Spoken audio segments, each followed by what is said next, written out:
And one thing that's been a talking point in this year's campaigning and election is the red tide. It's affected people and businesses on both the Gulf and Atlantic coasts of Florida. I traveled to Jupiter and talked to one restaurant owner who says the red tide and the sinus irritation that it brings have cut their usually large breakfast crowd in half. It's 9:30 in the morning at the Lazy Loggerhead Cafe, a popular spot for visitors and residents of Jupiter, Florida to grab a bite to eat before walking just a few feet to the beach. But today, there are a surprising number of empty seats.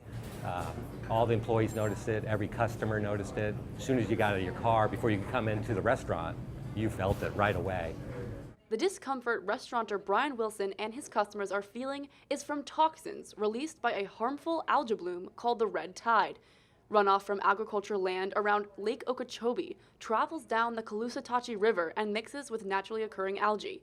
The phenomenon is not new to the west coast of Florida, but this year currents brought the red tide over to the east coast. And as soon as I left the car, I felt a tingle in my throat and kind of a light coughing. For Brian, who profits off of Florida's tourism industry, this means more than just a cough. See, we get a few people, but not our normal amount. It's probably half of the amount of people that would normally come.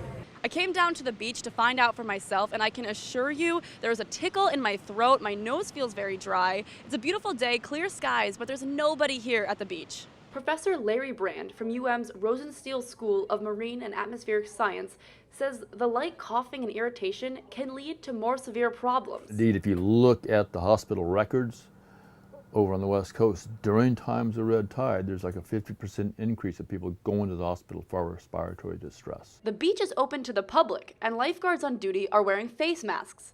Palm Beach County Parks and Recreation and the lifeguard staff declined my request for an interview.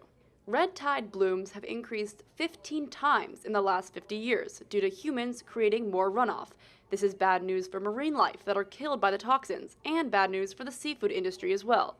To stop this growth, Dr. Brand says the state needs to make major changes to its agriculture practices.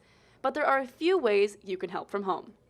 People need to greatly reduce or try to eliminate using any lawn fertilizer, golf course fertilizer, all these things.